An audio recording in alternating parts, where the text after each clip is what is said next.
Olá, muito boa noite, seja você bem-vindo a mais uma edição do programa É Pra Valer, aqui pela PUC TV, o canal 24 ou o canal 20, você nos assiste do jeito que você quiser, como a sua imagem ficar melhor, você mexe na sua anteninha e tem um compromisso todas as terças-feiras, às 10 da noite com a gente aqui, eu, Henrique Morgantini, tenho uma alegria imensa em estar com vocês todas as semanas e saber que vocês estão aí curtindo bonitinho a página do Facebook. Já aumentou consideravelmente, cerca de 4 curtidas por semana, depois que eu comecei a anunciar. Mas está muito bem, então eu fico muito feliz e fico feliz também de estar entre amigos aqui nesse programa de hoje, com grandes feras. Começo apresentando a vocês.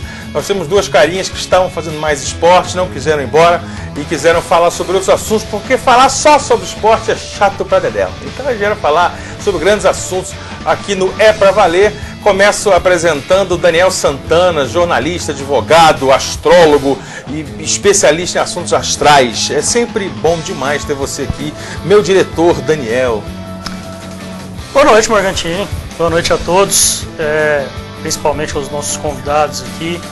Eu tenho prazer em retornar a esse programa, que já participei algumas vezes.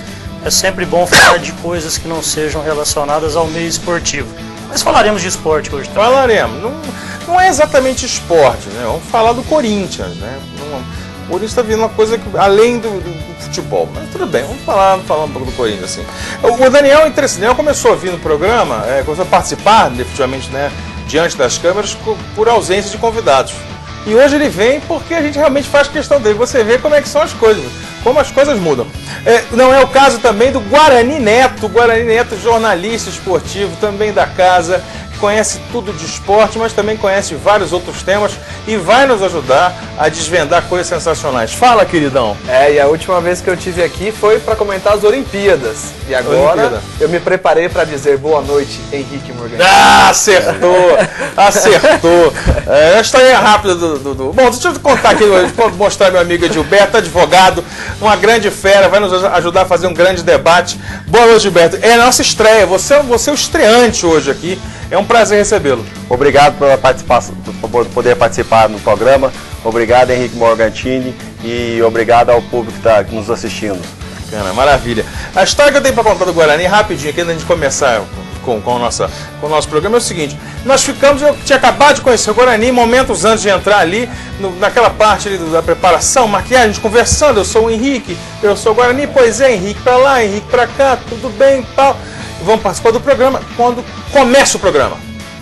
Olha, muito boa noite, Guarani, um prazer receber você aqui no programa. Ele se vira, olha, Hugo, é uma alegria muito grande. Eu falei, vamos fazer assim, prazer, mas eu sou o Henrique, tá? Não sou o Hugo. Aí ele ficou da cor, né, do Urucum, o Guarani. Passou a semana inteira ensaiando, viu? No espelho, né? Foi uma preparação. Olá, Henrique Morgantini. Olá, Henrique Morgantini. Morgantini, que banda é essa que tá tocando aí? Pois é, boa pergunta, hein? Deu a deixa. Nós sempre mostramos um vídeo no fundo, né, do programa, para ter um cenário pobre. O cenário pobre é assim mesmo, a gente inventa com chroma key. Isso aí é Metallica e Lou Reed, numa mistura espetaculosa, sensacional, de outro mundo. Muita gente, fã dos dois, não gostou dessa mistura. Eu achei completamente genial. E esse é um show ao vivo na Alemanha do álbum que eles fizeram juntos, Lou Reed e Metallica. O álbum chama Lulu. E eu desde já adianto, é a minha recomendação para o momento cultural. Assista esse show na íntegra no YouTube, ou então baixe ou compre ou pegue emprestado com alguém o álbum Lulu. Letras de Lou Reed, e letras e melodias, e toda a execução da parte musical com a qualidade que só o Metallica dá, e até hoje só o Metallica faz esse som no mundo. O Lou Reed está cada vez mais parecido com o Roger do Traje a Rigor, não tá? Tá parecendo. Olha lá pra você ver. Tia Bará, tem mais alguém lá fora? Não tem? Não, mas parecido fisicamente. Nós vamos fazer uma troca aqui. Parecido fisicamente. A cara do Roger. Tá uma mistura de Roger e Vanis, não tá não? Parecendo o Ivan. Tia Bará, tem dois lá fora? Eu morei em Londres muito tempo, 2 anos, em 1990, e o Lou Reed estava bombando lá. Tinha umas músicas muito boas lá. Você gosta do Lou Reed? Você chegou a assistir o Lou Reed? Alguma coisa? Não, não cheguei a assistir não. Não tive esse prazer não. Não? Não. Mas é fã de rock? Você? Gosto de rock, eu gosto muito de rock. Coisa boa, doutor. Sabia. É só 2 mesmo, viu? Não vai trocar mais ninguém, não. Tem alguém pra salvar. Vamos começar falando... Você não gosta de O Traje a Rigor? Não. Foi a banda que embalou a sua adolescência. Não foi. Não foi. O começo do rock nacional. Não foi. Você cantou Mary Lou. Você cantou Nós Vamos Invadir Sua Praia. Pelado, não com a mão no Pelado, Ou não? Tem como vocês ficarem isso, O Pereiro, lá do Twitter, essa semana divulgou umas fotos do Roger lá, do jeito que ele veio ao mundo. Ah, é? Mas ele pousou nu. Ele pousou nu pra G Magazine. Pra G Magazine, né? Você acompanhou, já que foi tanta parte da sua vida? O Traje a Rigor, sim, o Roger não. Não, o Roger, nessa carreira solo dele de modelo. Não, essa não me interessa, não. Roger Moreira ele cria casos, volta e meia, cria umas confusões no Twitter, principalmente com política, né? Você sabe disso? O Roxmo, ele volta e meia, ele cria uns casos lá com política. Mas vamos falar de casos e confusões, não podemos começar o programa de outro jeito, senão debatendo, tentando entender um pouco dessa maluquice que se torna cada vez mais comum, mais normal e não por isso menos aterradora do que esses massacres que têm ocorrido de forma brutal, covarde, e agora envolvendo crianças, que vai acontecer em Newtown, no estado de Connecticut, nos Estados Unidos. O Adam Lanza, de 20 anos de idade, começou... Vai jogando as imagens quando eu vou contando, que já vai contando, as imagens foram divulgadas aí do pessoal evacuando o local e depois das cerimônias e tudo mais. Mas o Adam Lanza, 20 anos de idade, entrou lá armado e arrebentou com tudo. Bom, desdobramentos disso. Primeiro, a história do desarmamento. Dados que eu trago a vocês. Pela primeira vez, uma pesquisa feita nos Estados Unidos com a opinião pública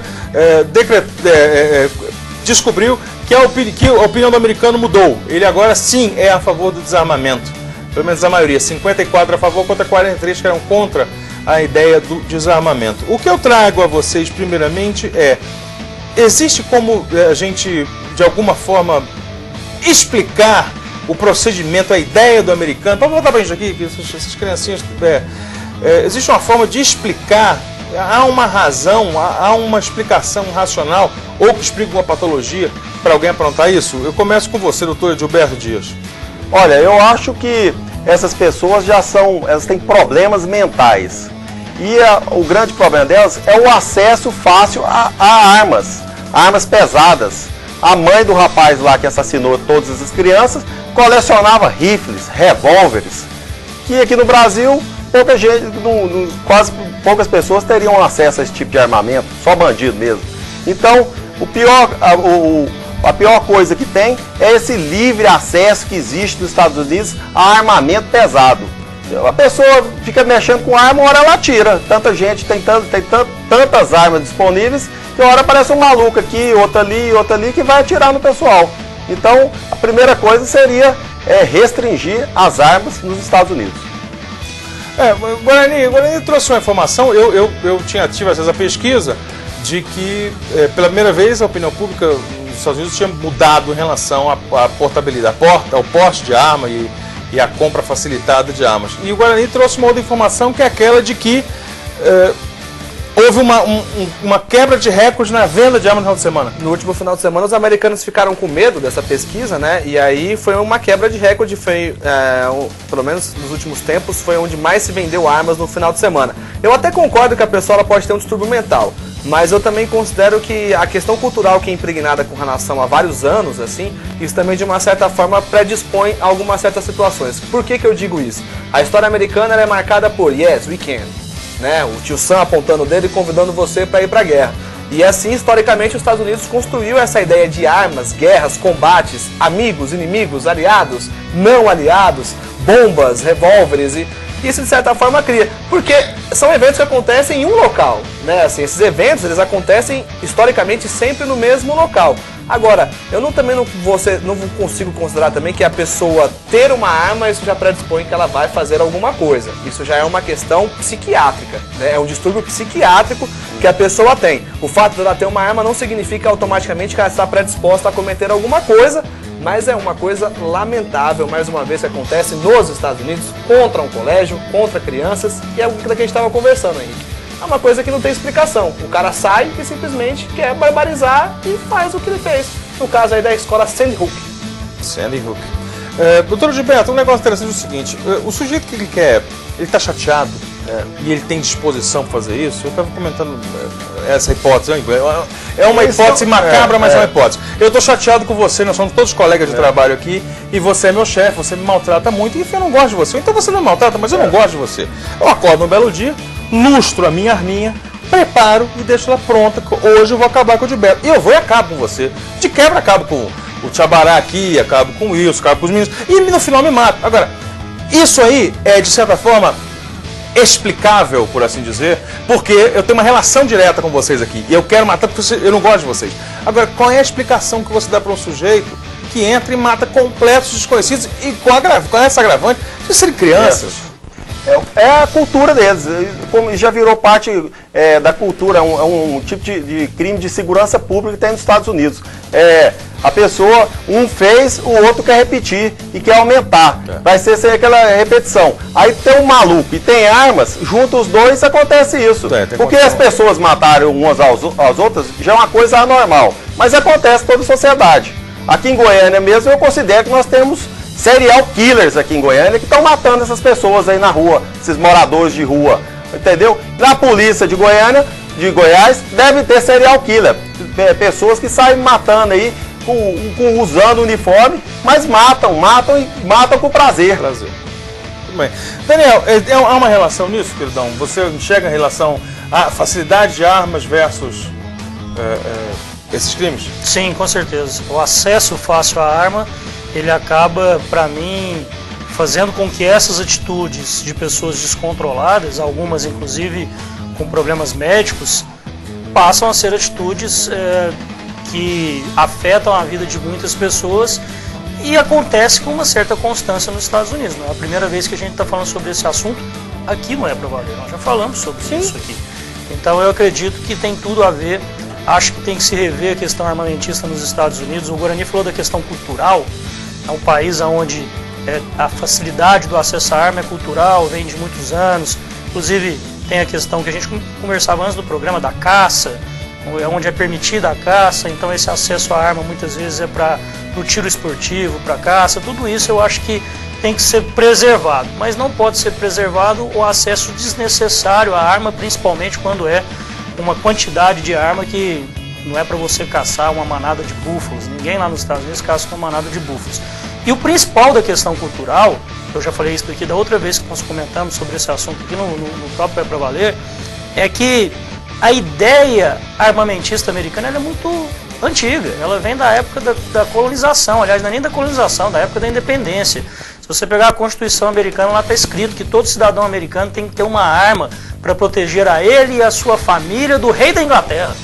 Para você ver há quanto tempo que isso foi feito. E até hoje não foi. Está entronizado da cultura, né? Está entronizado da formação do DNA social. Sim, só que começou a virar a cultura também nos Estados Unidos esse tipo de massacre. E aí o que você prefere na sua cultura?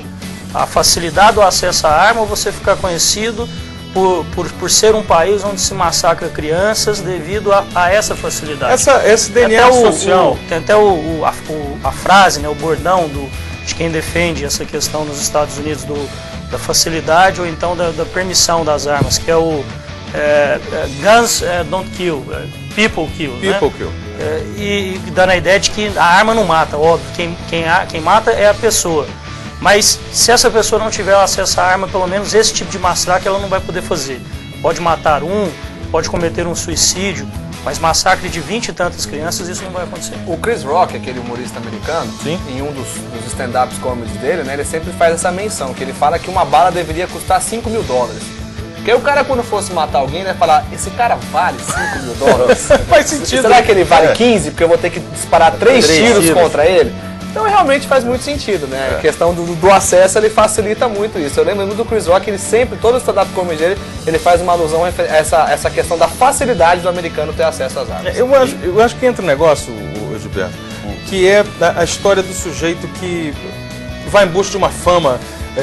Nós vivemos esse momento cada vez mais, de forma mais intensa, de busca de fama, de busca de reconhecimento. Nós queremos ser únicos, famosos, que todo mundo fale da gente. E o cara, de repente, encontra um jeito desse. Porque não tem como você traçar um perfil num camarada como esse Adam Lanza, esse rapaz que morreu, que matou todo mundo, depois se matou. 20 anos de idade, era vegetariano porque, segundo ele afirmava para as pessoas, ele não se conformava com a ideia de alguém matar um bicho para que ele pudesse se alimentar. Quer dizer, ele é um cara, se você tivesse que ter a suspeita sobre alguém que pudesse pegar arma e fazer barbaridade, não seria um sujeito de 20 anos como esse. O presidente Barack Obama, bastante cuidadoso para falar desses assuntos, adotou um discurso dando a entender de que tem que se rever essa história da política armamentista ou de desarmar, mas bastante cuidadoso porque, eu repito, é do DNA social dos Estados Unidos da América ter esse contato com arma e poder ter arma em casa. Você queria falar uma coisa? Esse tem um lobby muito forte.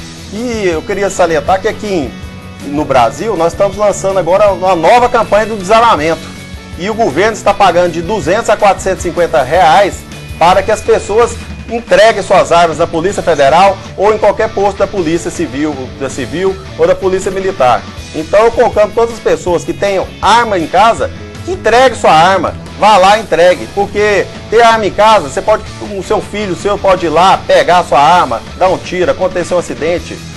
A arma em casa não traz nada de bom. Tá pagando quanto?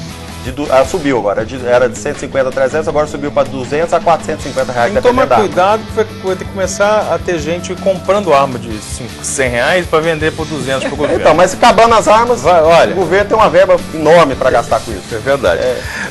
Bom, nós estamos na reta do intervalo, não queria estourar esse bloco não, tem um outro assunto interessante que era para ser falado agora, mas é o fim do mundo. O fim do mundo vem aí, meu amigo, e você vai saber tudo antes sobre o fim do mundo, não é para valer. Nós vamos para o intervalo agora e já voltamos para falar sobre esse assunto. Aguenta aí.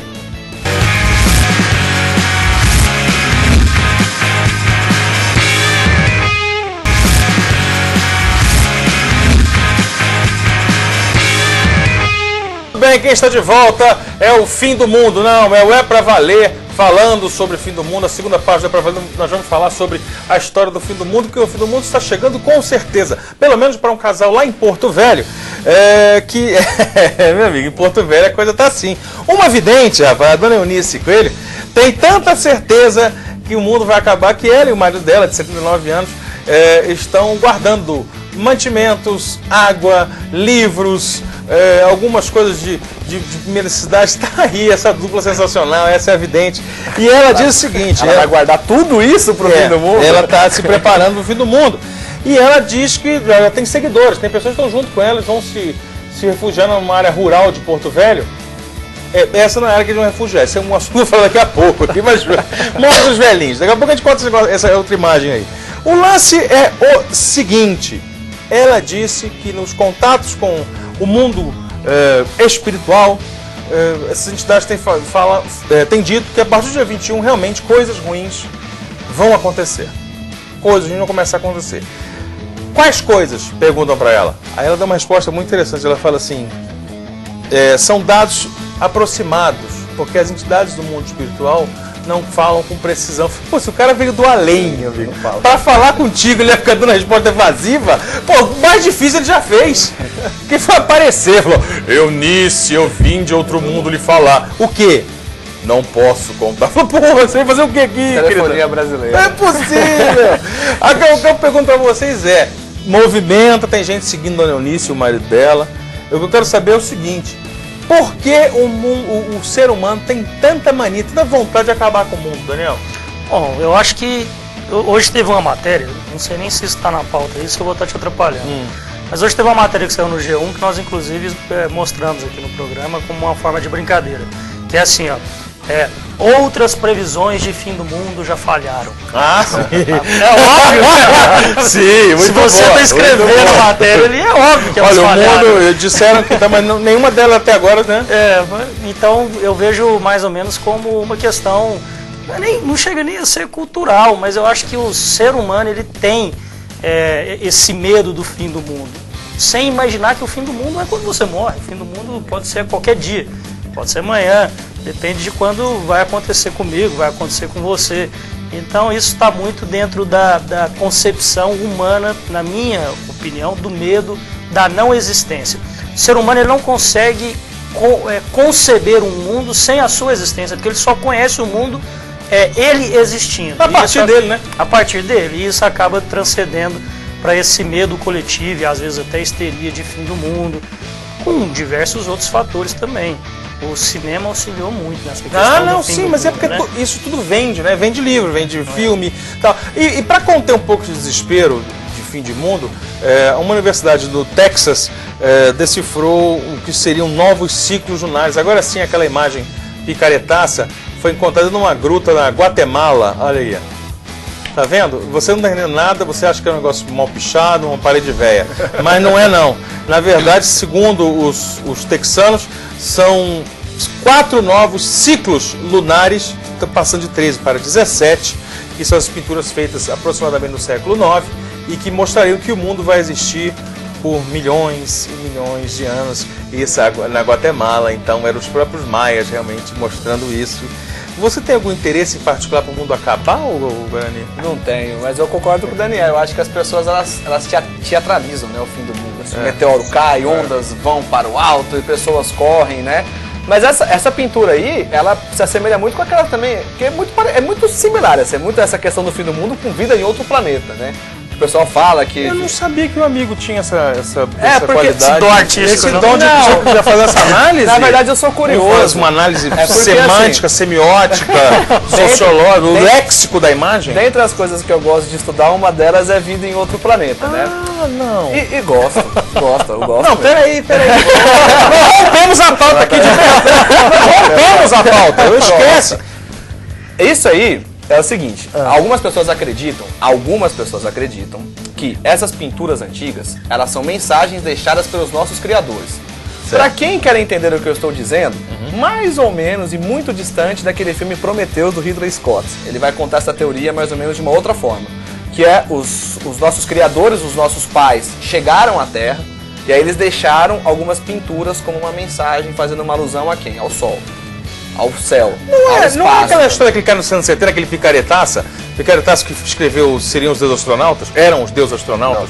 É, isso mesmo. Acho que eu não sei, eu não vou saber te responder essa questão com precisão. Não li. Esse livro é um clássico, porque ele que inaugurou, acho que inaugurou no sentido de popularizar essa ideia de que eram os deuses, seriam, dependendo da tradução, os deuses astronautas, justamente o Deus, que é um sujeito que veio e arrumou tudo e foi embora e deixou as mensagens para lembrar assim, ó, vocês não chegaram. Isso, fez umas coisas, Stonehenge, Nazca. Não, porque dentro desses estudos, por exemplo, seria impossível com a engenharia da época os egípcios construírem uma pirâmide.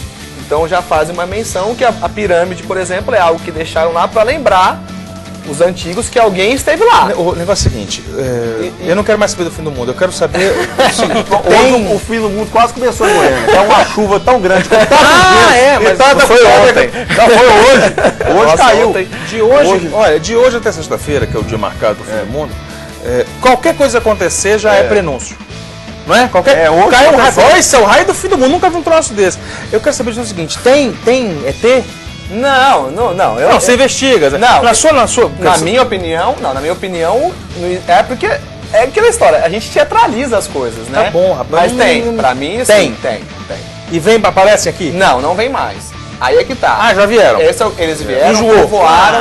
Aí nós vamos partir para outra teoria, que é também de um filme e tudo mais, já foi escrita também, que é a questão, aí eu já acho que não é verdade, que é a questão da escravidão. Que um dia eles colocaram, esses seres antigos colocaram nós aqui, criaram a gente aqui, para que um dia que houvesse, aí é aquela história bem chavão mesmo, né? Que o planeta deles estivesse destruído, eles teriam um lugar para, né, passarem e ocuparem. Aqui é tipo novamente. a casa de campo. Exatamente. Só avisar o telespectador que esse não é aquele seriado Alienígenas do Passado. E sim, eu sou Esse é o uma É Pra pessoa... Valer. E sim, está tudo bem, está tudo bem comigo. Não, mas isso minha sanidade está ótima. Por isso se deve restringir o acesso a armas. Não, mas é porque é um assunto muito difícil de falar, porque assim... Não, você tá muito bem. Assim, é um papo de louco, mas você tá não, muito porque bem. assim, eu acredito, mas é claro que eu sei separar o que é viável do que não é viável, porque também tem muita gente que fala muitas coisas. Por exemplo, mas se chegar aqui e aparecer um sujeito e falar, chamar num canto, aparecendo na sua frente, saindo do banho, o cara aparece com você e fala assim, eu sou o ET. Mas você tá vendo? Você Isso é uma achava... versão teatral. Não, eu não falei que ele você já viu o cara com 2 olhos. Não falei isso. Só conversa eu sou um ET, apareci aqui pra te dizer que você tá certo. Não, aí eu já não Você vai falar o quê? Não Você vai sei. ensinar mesmo? né? Usa para bolacha, será que a primeira coisa é negar, né? Contatos imediatos, terceiro grau. Mas... Nuzinho, não. Olá. Por que ele tem que... É porque você tá saindo do banho. Saindo do banho. Aí aparece assim, oi, Guarani. Não. Eu tenho uma importante mensagem do além mundo pra você. Não, não acredito nisso, não. Eu acredito que sim, que existe a vida em outros planetas. Existem algumas outras teorias que falam de outras galáxias, que a distância é precisamente igual à da Terra, que criou-se água e tudo mais dentro dessas situações. Mas eu aconselho vocês a assistirem 2 filmes. O Prometheus, que é uma visão totalmente hollywoodiana, e tem um filme que eu não vou saber falar o nome agora, mas ele chama Zengest, alguma coisa assim. Zeitgeist. Tá no YouTube. Que é a primeira teoria de Deus. Zeitgeist. Aquela teoria de Deus, ela é exatamente essa que eu estou te falando, que os maias já faziam uma referência e tudo mais, só que ele muda o foco. Ao invés de vida do planeta, ele bota sol. Prometeus, mas não cumpriu-os. Exatamente. Tá. Edilberto! Se você ficou sabendo que essa teoria do fim do mundo, ela se popularizou agora, né? Acho que até por uma questão da internet, das pessoas que foram comentando isso, mas que já descobriram que no calendário maia não fala que vai ser dia 21, né? Que já não existe mais essa teoria. Chegaram à conclusão de que, refazendo lá os estudos, faltava uma parte de onde isso foi escrito e que acabou o papel. Que não seria no dia 21. A pedra. Acabou a pedra. Acabou a pedra, escrevia então na pedra daquela. E o cara ainda pensa assim, o cara olhou e falou assim, olha, tinha que escrever mais, mas acabou. E foi um dia isso vai dar uma confusão, né? Nossa senhora. Então nem nos maias essa teoria existe mais. Mas virou uma questão mercadológica. Eu já recebi diversos e-mails. Mas claro. Venha para a festa do fim do mundo. Claro. Liquidação do fim do mundo. Eu acho que esse é o bacana. Eu tenho certeza que sexta-feira vai ter muita loja, principalmente essas grandes lojas, Black Friday do mundo, fazendo a Black Friday, liquidação do fim do mundo. Liquidar tudo. O que eu acho, pensando, Gilberto, é o seguinte, você falou sobre teatralizar e tal, e o romantismo isso mesmo.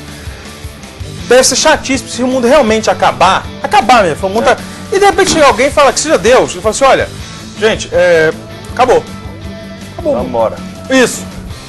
Peraí, mas cadê os Cavaleiros do Apocalipse? Cadê a besta? Cadê o fogo? Quer dizer, cadê essa parte lúdica que a gente quer tanto? Não, olha, acabou. Acabou, isso aqui tá chato pra dedéu. Vambora. O cara falou assim, não, o cara vai aceitar, né? Falou, tem que ter um fogo, alguém vai ter que, sabe, loucura, pânico. Eu tô vendo isso em Hollywood. Com a nave espacial. Cadê ele? O fim do mundo tá se aproximando, tanto que falam agora na história do Corinthians. O Corinthians nunca tinha ganho nada na vida. Falei só pra provocar. Mas o Corinthians foi campeão da Libertadores, aí todo mundo achava que era fogo de palha e ele não ia ganhar do Chelsea, o Corinthians ganhou do Chelsea. Enfim, tudo isso que você está cansado de saber. O que eu quero debater e trazer para vocês é essa febre que está sendo criada em torno do Corinthians. Parece que deixou de ser agora um debate meramente esportivo, ou mais ainda futebolístico, para se tornar uma tendência comportamental e tudo mais. Você é corintiano, Gilberto? Não sou, mas assisti o jogo e gostei muito da atuação do time. E acho que essa febre está existindo mesmo. Um grande time que tinha uma grande torcida era o Flamengo, que nunca mais conquistou um título. E agora vem o Corinthians aí, depois de muito sofrimento, e conquistou esse time, esse título, e está de parabéns. Eu acho que o trunfo, inclusive, está nisso que você falou. Pela primeira vez em muitos anos, um time realmente popular, de grande apelo popular, de uma grande torcida ganha um título enorme. Então, se o Flamengo tivesse no lugar, ia ser a mesma coisa. Se o Flamengo mandando no mundo, alguma coisa, quer dizer, é mais ou menos isso. Agora, tem todo um lado político no meio aí. As pessoas, inclusive, usam isso até para atacar, para tentar desmerecer a vitória do Corinthians, né, o êxito do Corinthians, falando esse negócio, porque tem o Lula, porque o André Santos foi para a CBF, porque o Lula é corintiano, ajudou. Vocês comentavam hoje mais cedo, o patrocínio da Caixa, quer dizer, parece assim, o Brasil está empurrando o Lula, empurrando o Corinthians por causa do Lula. Eu acho que quem fala isso é mais uma coisa de torcedor, de querer desmerecer mesmo, que é normal e natural no futebol. Mas não tem nada a ver, porque primeiro que o patrocínio da Caixa, ele é de agora, né? Ele não fez o Corinthians ser campeão da Libertadores, não fez o Corinthians ser campeão mundial. A questão política, como que o Lula ou a Dilma poderiam influenciar num jogo de futebol com tantas coisas na política que eles estão preocupados, ainda mais no Japão, contra um time da Inglaterra que não tem relação nenhuma. E por fim, a gente poderia até achar algum tipo de relação se o Corinthians tivesse, por exemplo, lá o Messi, o Cristiano Ronaldo, o Neymar, que são jogadores caros, mas todos os jogadores do Corinthians são jogadores baratos, que qualquer time do Brasil consegue conquistar. É como dizer, por exemplo, que o Barcelona é um time milionário porque investiu milhões. O Barcelona não é um time milionário porque investiu milhões. Ele criou na sua base jogadores que hoje valem milhões. O Corinthians não, o Corinthians contratou jogadores desconhecidos na sua maioria ou que haviam fracassado. Rebarbas? Sim. Rebarbas. Sim, Alessandro, Fábio Santos, né? O Ralf e o Paulinho, 2 volantes completamente desconhecidos. Né? O Chicão veio do Figueirense. O goleiro veio de um time da Holanda e que ninguém nem conhecia, que apesar de ser brasileiro, ninguém nem sabia quem era o Cássio. Não, ele nem era goleiro titular, né? Ele jogou 19 jogos só quando ele esteve na Holanda, né? Então eu acredito que essas justificativas não servem. Acho que a popularização do time nos últimos anos e por ter conquistado tantas coisas, né? Teve o Ronaldo, que é muito forte com a questão da mídia, aí foi campeão da Copa do Brasil, campeão brasileiro, campeão da Libertadores. Eu acho que isso criou essa euforia tão grande. Mas não vejo isso como uma coisa assim absurda, não. Eu me lembro, não sei se você vai se lembrar disso, não sei se você era ligado ao esporte nessa época, mas no começo dos anos 90, quando o São Paulo foi bicampeão do mundo, houve uma euforia gigante, imensa. Se transmitia na Globo, na Bandeirante, o camarote do Morumbi, é como se fosse um outro carnaval, quando o São Paulo ia jogar, um evento. E aquilo popularizou muito o São Paulo. O São Paulo saiu do 10º time de torcida no começo dos anos 90 para se tornar o 3º. Então eu acho que é uma coisa normal. Nesse negócio da torcida, eu acho que o fato do Corinthians ser, como eu disse, um time de grande, extremamente popular, o Corinthians e o Flamengo se rivalizam nisso, em ser quem tem a maior torcida do Brasil e tudo mais, faz com que essa febre seja ainda mais efetiva, porque mesmo com o São Paulo tendo sido campeão, e foi muito campeão, muito mais do que esses 2 times que nós estamos falando, não teve, quer dizer, teve essa febre, eu entendo, eu lembro que você falou, é um evento mercadológico, mas não teve essa coisa na rua de essa coisa cheia assim. O Corinthians, ele é um time que ele é popular, mas foi necessário se tornar elitizado internamente para conseguir conquistar o que conquistou. São 2 situações diferentes. Quando o Corinthians era apenas um time popular, quando os torcedores invadiam o Parque São Jorge, quando o salário atrasado, quando era com Dua Lipa e tudo mais, era uma situação.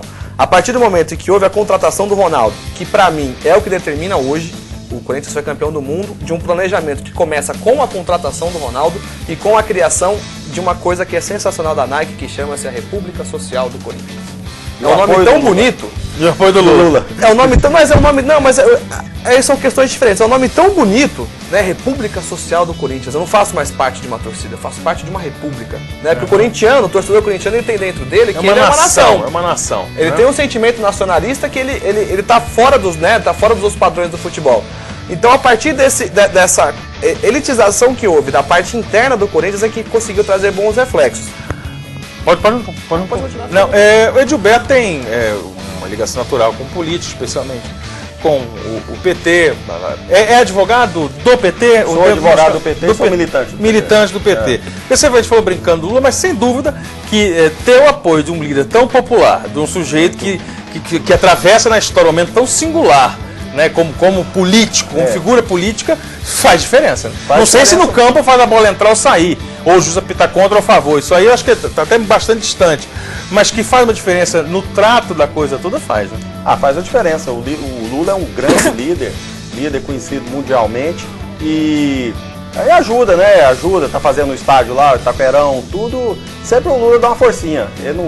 Ele é um torcedor que ajuda o time. Bota o time pra frente. Abre e porta, do jeito né? que ele falou, depois que contratou o Ronaldo, foi construindo e chegou até ser campeão. Foi uma construção, um trabalho bem feito que coroou isso aí, esse campeonato. Eu discordo um pouco só dessa questão. Eu acho que o Lula é extremamente carismático, popular, tem uma aceitação muito grande, é um grande político, revolucionou o país. Mas na questão do futebol eu não consigo ver muita influência. Você acha que ele faz uma ligação? Não, porque a gente... Uma ligação? Não, primeiro, a gente vê a coisa. O Lula... Você acha que uma ligação do Lula faz diferença em alguma coisa? Eu falo que eu queria fazer esse programa aqui 2 vezes na semana. Não tem jeito, Morgante e tal. Aí o Lula liga pra você. Não, nesse aspecto, claro que faz. Companheiro. Agora você imagina o seguinte, as pessoas analisam só a questão do recente, dos títulos, mesmo esses títulos não sendo conquistados com o Lula presidente, sim com a Dilma, e esquecem que o Lula é reeleito com uma maioria esmagadora um presidente muito bem aceito pela população, o Corinthians foi rebaixado. Não, mas eu não estou achando que o Lula entra na pauta do dia. Sim. Do Corinthians. O que está precisando aí? Vamos, peraí. Aqui é o presidente falando, manda abastecer lá o Corinthians. Não acho que seja isso. Vai muito eu acho que mais. A figura, como eu falo, a figura do agente público, mas como torcedor mesmo. Eu vejo muito mais a questão estrutural do clube, interna, a reforma que o clube passou nos últimos anos, de um presidente que chegou com uma visão popular, de voltar novamente o time para a sua torcida, e valorizando com as estratégias de marketing, o que o Luiz Paulo Rosenberg fez, que o próprio Mário Golpe, que hoje é o presidente, fez, André Sanches, do que é uma questão do Lula. Porque o Lula existiu durante todos esses anos, sempre como um grande político.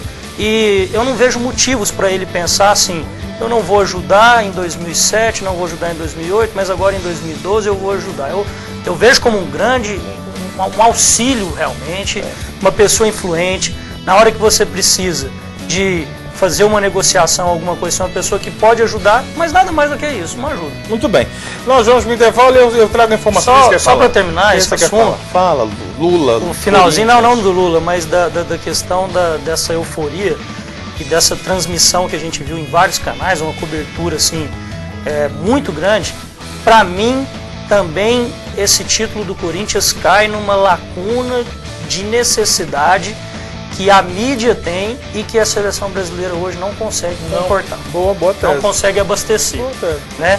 Você teria a seleção brasileira, por exemplo, voltando da Copa América vitoriosa, voltando das Olimpíadas vitoriosas, e teria manifestação popular. Você não teve isso. E a mídia precisa de produto. E o produto da vez é o Corinthians. Muito bem. E eu quero dizer a vocês em primeira mão que eu tenho informações secretas e certas de que a Dilma é flamenguista e o Flamengo vem aí em 2013, assim como nós vamos para o intervalo, voltamos já já.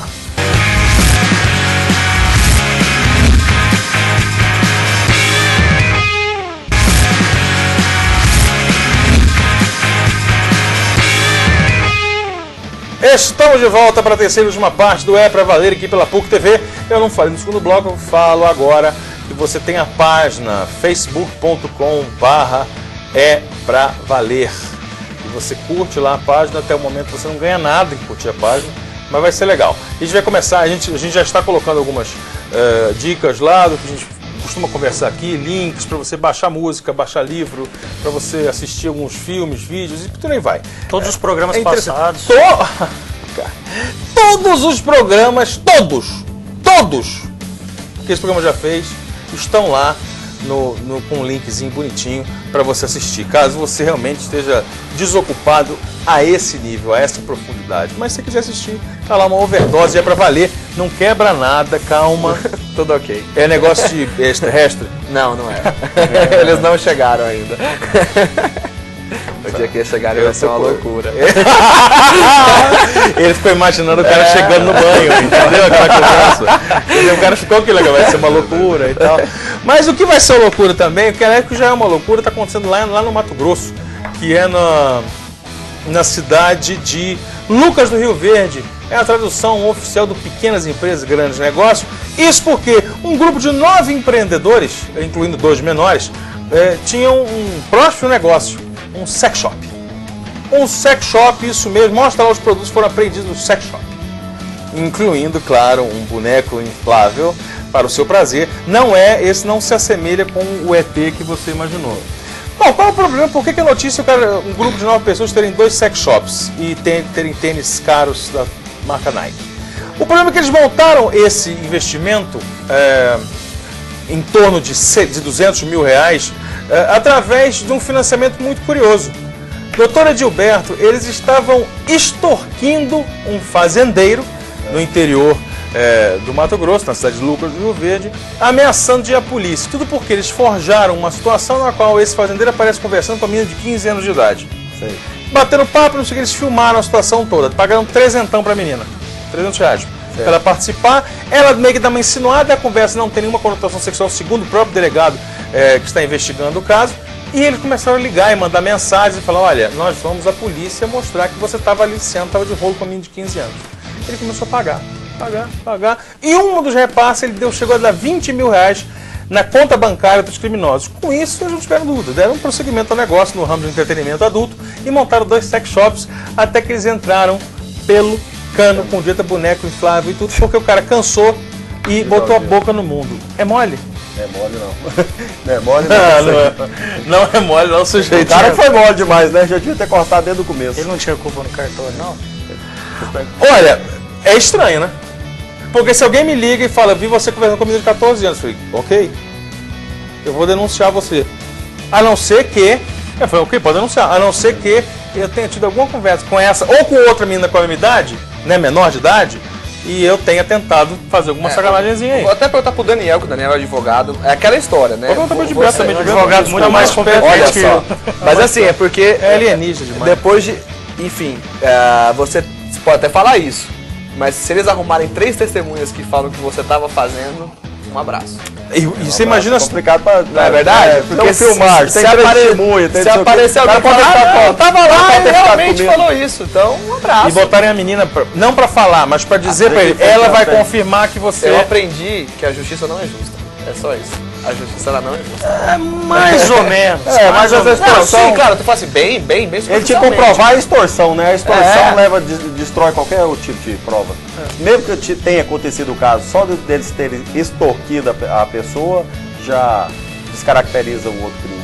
Hoje um caso semelhante, guarda uma certa semelhança com esse daí no tema, saiu na mídia que depois de, parece que 19 anos, a Globo vai ter que pagar aqueles... Base. Aquele pessoal do Escola colégio, base. mais de 1 milhão de indenização, porque na época chegaram a noticiar o fato como se tivesse acontecido, depois se descobriu que isso não aconteceu. Então não é bem dessa maneira não. Às vezes pode até demorar, a pessoa tem um problema na justiça, mas geralmente quando não deve nada, não tem, né? Vamos contar uma história interessante. Primeiro, deixa eu fazer aquele momento social com os nossos convidados. Começo com o doutor Edilberto. Doutor Edilberto, para conversar com o senhor... Primeiro, me explica a sua atividade profissional. Está bastante ligado às ações com o PT, atividades com o partido, mas também está com o seu escritório. Eu tenho meu escritório, eu advogo no eleitoral e advogo também para outros partidos. Eu sou bastante ligado ao PT, ao prefeito Paulo Garcia, acabando de sair lá da cerimônia de diplomação dele. Nós fizemos uma campanha muito boa em Goiânia, de alto nível, com bastante vitórias jurídicas, que foi muito importante para a eleição e que culminou hoje com a diplomação do prefeito. Foi uma festa muito bonita, tentaram deturpar lá alguma coisa, mas foi uma festa... Tentaram criar um caso lá, né? Fizeram uma manifestação. Fizeram uma manifestação lá, mas foi assim, bem rápida, que não apagou o brilho da festa. Só para frisar, só para informar também, quem não estou sabendo, isso aí amanhã vai estar em todos os jornais, funcionários insatisfeitos alegando atraso em recebimento de salários, enfim, essa insatisfação com a gestão do Paulo Garcia, foram fazer uma manifestação na data e no momento do evento da diplomação. Eu particularmente acho que todo tipo de manifestação é válida, tem que acontecer sim, tem que se reivindicar. Foi inclusive o líder mais popular hoje do Brasil, Lula, que inventou de contar para todo mundo que tem que botar a boca no mundo, fazer greve, manifestação. No entanto, eu ressalto Eram ex-funcionários. Eu ressalto o ambiente. Não era funcionários, era ex-funcionários. A prefeitura hoje não deve ninguém, não deve nem o funcionário. Tá todo mundo Pois mas mesmo assim, independente desse mérito ser analisado ou não, o local escolhido foi muito esquisito. O local foi. Né? Não foi uma coisa formal. infeliz. Não era o local, o momento ideal. Para te encontrar, você está nas redes sociais, está no Estou na Facebook, rede está no social, Twitter, onde? eu sou social media, tem Edilberto, @Edilberto C. Dias, estou no Facebook, estou no LinkedIn, estou em todas as redes. Botou Edilberto Dias, não aparece Edilberto Dias, bate no Google lá, aparece todas as aparece redes. tudo. Todas. Tá, coisa boa. Muito bem. Agora, Neto, você está por aqui. Eu estou por aqui na PUC, como repórter e como comentarista, também trabalho na CBN, né? 97,1 FM, todo dia de manhã, aí nas redes sociais. Meu Twitter é @Guaraneto e o Facebook também é facebook.com/Guaraneto.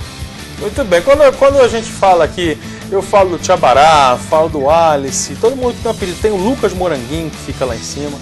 Tem umas figuras aqui e tal. Mas quando eu falo, meu diretor, o Daniel Traquinas, eu queria dizer que é esse que está aqui do lado. Porque você pô, quem será Daniel? Esse aqui é da Dona Santana. E outra coisa, é um apelido que me precede. Não foi eu que Sim, dei, não foi eu sim, que não. sim, Isso aí o sim. pessoal que tava falando de você. Sim. E então, fazendo. O Daniel Traquinas é exclusivo do programa aqui do É Pra Valer. Sim. Além disso, o Daniel Santana está onde?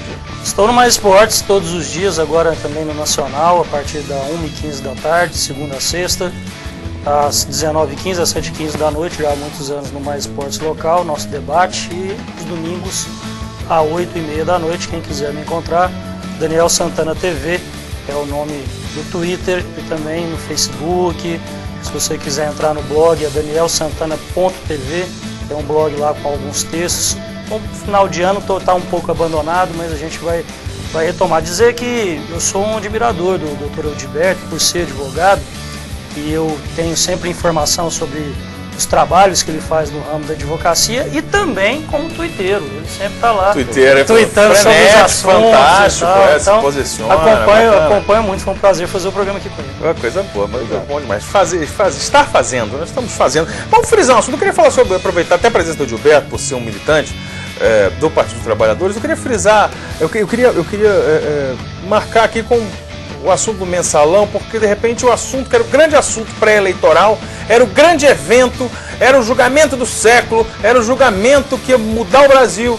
E passaram as eleições, com o resultado que deu, com a comprovação de que não houve uma influência política, correram com o negócio rapidinho. Agora, o Barbosa falou, let's move on, como dizem os ingleses, né? Ele realmente evocou a língua inglesa para falar que, ó, vamos, que o pessoal cansou disso. Pô, tudo bem, nós chegamos numa outra pauta curiosa do mensalão, do julgamento da ação do mensalão, que é aquela em que os deputados, principalmente Pedro Henry, Paulo Roberto Cunha e... Paulo Roberto Cunha não. João Paulo Cunha. Perdão. Obrigado. Pedro Henry e Valdemar Costa Neto serão cassados, ou correm o risco de ser cassados, porque já houve um problema lá do Congresso. Fala, não, aqui você não bota a mão não, aqui a gente resolve e tudo mais. Eu queria aproveitar o Edilberto para você fazer uma rápida análise sobre isso, sobre a ação do mensalão, né, no STF, e sobre o caso desses três que estão caçados pela justiça, não estão caçados na política. Quer dizer, no Supremo eles estão caçados. Sim. O Supremo, eu acho que ele foi muito além da sua competência, pois existe o princípio da separação dos poderes esculpidos na nossa Carta Magna. Então, eu acho, no meu entendimento, que quando eles caçam os deputados, eles invadiram uma competência que era da Câmara dos Deputados. E eu acho que ainda vai ter alguns desdobramentos políticos essa ação. Que a Câmara vai resistir, vai apelar, e essa cassação poderia ser feita lá dentro da Câmara, porque hoje já não existe mais condições políticas deles permanecerem na Câmara. E vamos fazer essa luta agora, não é nem pelos três, não, por defesa. Justamente pela independência do poder. Pela separação de cada poder. Cada poder tem seu poder. Só não entendo porque toda essa confusão. Como é que um cara, eles foram condenados por corrupção passiva, não é isso? Sim. Então, como é que ele continua exercendo o cargo? Aí fica uma discussão, parece que é uma perda de tempo ficar discutindo isso. Eu entendo os dois lados, então vou abrir a discussão com o Daniel. Eu entendo, primeiro, a defesa da independência do poder, foi bacana, eu já entendi que os caras são sacanas, mas aqui é comigo, sou eu quem mando aqui. Aqui eu sou o presidente da Câmara, esse poder é o poder político. Mas essa é uma coisa. Mas a outra. Pois é, esse negócio de opinião pública também, você se basear para opinião pública, olha, é uma desgraça. Isso é um inferno, meu amigo. Agora, por outro lado, eu também compreendo que se o cara não serve para ser cidadão, né, aquela explicação vai estar interessante, você viu essa? Se ele não serve para ser cidadão, como é que ele serve para ser representante político? Como é que Mas ele foi eleito, o povo escolheu ele sabendo que eles já estavam processados no mensalão. Sendo processados pelo povo. Eu posso ser processado por muita gente aqui e ser inocentado. Foram eleitos. Eu posso te dar um outro exemplo. O Demóstenes, senador, foi Esse é o principal cassado legal, há pouco tempo pelo Senado, pelo poder que ele representava, mas o Senado não impediu ele de ser promotor. Se ele deixar de ser promotor, ele vai deixar de ser promotor porque o Ministério Público o vai tirar desse cargo. Então eu acredito que fica bem claro aí que uma coisa não deveria interferir na outra. E para mim essa foi a comprovação final que, dentro da minha opinião, de foro íntimo mesmo, eu precisava para entender que o julgamento do mensalão realmente e não estou aqui dizendo que eles não deveriam ser condenados, não estou aqui fazendo uma análise das provas, até porque não tive acesso aos autos, mas que ele foi um julgamento muito mais voltado para a mídia do que realmente para a lei, muito mais político do que para a lei. Era desnecessário. Acho que naturalmente eles perderiam seus mandatos na Câmara, onde eles deveriam perder. Mas o STF quis também trazer esse holofote para eles e para mim ficou ruim esse final. Doutor, Como ficou ruim também, para encerrar, não tem nada a ver com isso daí, mas como o cidadão brasileiro é feito de palhaço, né? Quantas vezes aqui você sentou na frente da televisão para ver a CPI do Cachoeiro? Não, esse é um assunto terrível, né? Pois é. Terminou com Uma duas pizza. folhas, Duas folhas. sem A nenhum pizza maior que o incentivo. forno. Eu postei uma foto no Instagram. Exatamente. Tomou uma pizza maior que o forno. Eu postei uma foto no Instagram há alguns meses atrás, bem no começo do julgamento. Eu estava numa loja de conveniência e tinha um grupo de estudantes sentados e tal, almoçando, era a hora do almoço, e a televisão estava ligada no julgamento, né, e na TV Assembleia eles estavam assistindo, na TV Senado eles estavam assistindo. Eu ainda coloquei, o país está mudando, ao invés de assistir futebol, eles estão assistindo ali a política sendo feita. Qual é o exemplo que esses estudantes vão ter? Que eles perderam o tempo deles. Não adianta nada, é Não bobagem. adiantou nada. Né? E é interessante, o governador soltou uma declaração que agora fez fazendo a parte política de forma bastante correta, né? Falou, olha, eu espero o perdão, eu perdoo, eu tolero esses que tentaram contra a minha honra e tudo mais. Quer dizer, agora é a hora daqueles todos envolvidos que estavam diretamente ligados ao caso, falou, não, me declararam inocente, ninguém foi indiciado. Ou seja, fazer CPI pra quê? Qual foi a razão de fazer essa palhaçada toda? Né? Esse negócio Mas as esquisito. provas estão todas lá e vão ser levadas para o Ministério Público. Sim. Vão ser analisadas, a Polícia Federal vai continuar a investigação. Não é o fim, mas é o que o Daniel falou. Criou-se um maremoto, né? Uma suspeita de que ia haver uma mudança tão grande. Não. Para se recolher provas para mandar Caiu para uma a Polícia água. Federal, para o Ministério Público. Não precisa de CPI, né? Não precisa de CPI, é dizer que a Polícia Federal não faz nada, né? Lamentável. Deixa eu contar rapidinho aqui antes do. Nós estamos quase no final. Mas, doutor Gilberto, eu tenho amigos aqui nessa mesa, inclusive, eu não vou citar porque seria desligando a minha parte. Que você fala, você gosta de. Você é um cara namorador, você é um cara, né? Você gosta de mulher. Eu gosto de mulher, sim. E de cerveja? Você fala, nossa senhora, cadê onde é que tá a cerveja? Tem gente que é assim, eu não vou citar, mas quem também é assim é uma moradora de Hempfield, na Pensilvânia, que é a americana Vanessa Robinson. Olha que sensacional que essa gatinha aprontou. Ela começou uma briga com o namorado dela e o feriu gravemente com uma faca. Briga de casal acaba às vezes assim, de forma violenta, é lamentável. Mas o motivo? Porque ele durante a briga ameaçou sair de casa e levar da geladeira a última cerveja que tinha. Mostra ela. Essa é fã, é praticamente um Homer Simpson. Não tem foto dela? Olha aí. Essa aí é meio perturbada, né? É muito perturbada, não. É fã de cerveja. Mas ela foi pega também num momento ruim. Eu ia falar, essa foto. Bem maquiada. Foi que tava sem cerveja. Essa aí tava essa aí foi depois que ela tá lá na delegacia, Não né? teve um casal também que... O que você acha? De Walking Dead, que você ficou Não. sabendo nos Estados Unidos também? Não. Um casal discutiu, aí a mulher não concordou com a teoria do cara sobre o Walking Dead, aquele seriado do Walking Dead, ele saiu, pegou uma arma, voltou e matou ela. Por causa do seriado. Vamos triste, mostrar só mais um né? rapidinho, deixa eu mostrar mais um. Porque em novembro passado a Raquel Gonzalez, mostra a Raquel Gonzalez enquanto isso, tem 24 aninhos e ela foi presa na Flórida por agredir o namorado, tá? Ela aí meio chateada e tal. Sabe por que ela resolveu brigar? Vocês advogados que estão aqui presentes poderiam muito bem pegar essa causa para vocês. Porque ela alegou que durante o ato sexual com o seu amado, somente ele chegou ao clímax. Ela não. Então ela não teve dúvida. Demorou, essa tá correta. Desceu. Essa tá correta. Essa defende fácil. Essa, sim, fácil. Doutor, tem saída pra sair? Tem como defender? Você quer ser advogado de qual das partes? Eu prefiro advogar pro outro. Do clímax ou anticlímax? Do anticlímax. Então, estamos em cima do horário. Deixa eu só recomendar aqui. Recomendei o álbum, o Lulu, que está tocando aqui atrás, né? Que é o Lou Reed e o Metallica tocando. Recomendei, não vai dar tempo de mostrar o trailer que eu separei para vocês. Vou botar na página, fanpage do Facebook, lá do É Pra Valer, pra você assistir, que é o trailer do Grande Hotel, um filme de 95, com 4 diretores. Conta 4 histórias de forma bastante curiosa, alinhavada por um bellboy, por um carregador de malas de hotel. que é o Tim Roth, num papel sensacional. São 4 histórias cada uma com um diretor.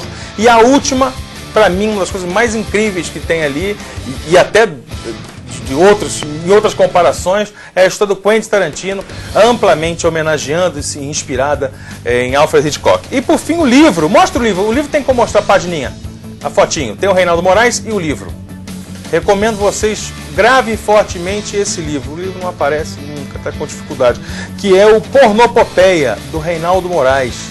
Um livro excelente, umas inovações, coisas boas que aconteceram na literatura brasileira. Eu boto muito livro clássico e gringo, mas é uma coisa nova e brasileira. Doutor Gilberto, muito obrigado pela sua presença, espero que você tenha gostado, foi bom pra caramba aqui. Muito obrigado a vocês, muito obrigado aos nossos companheiros e muito obrigado ao público que está nos assistindo. Maravilha. Edilberto C. Dias, te acha lá? Edilberto C. Dias, Edilberto Castro Dias, só de qualquer no Google, rede social. Edilberto de Castro Dias, aparece todas as redes sociais. Beleza.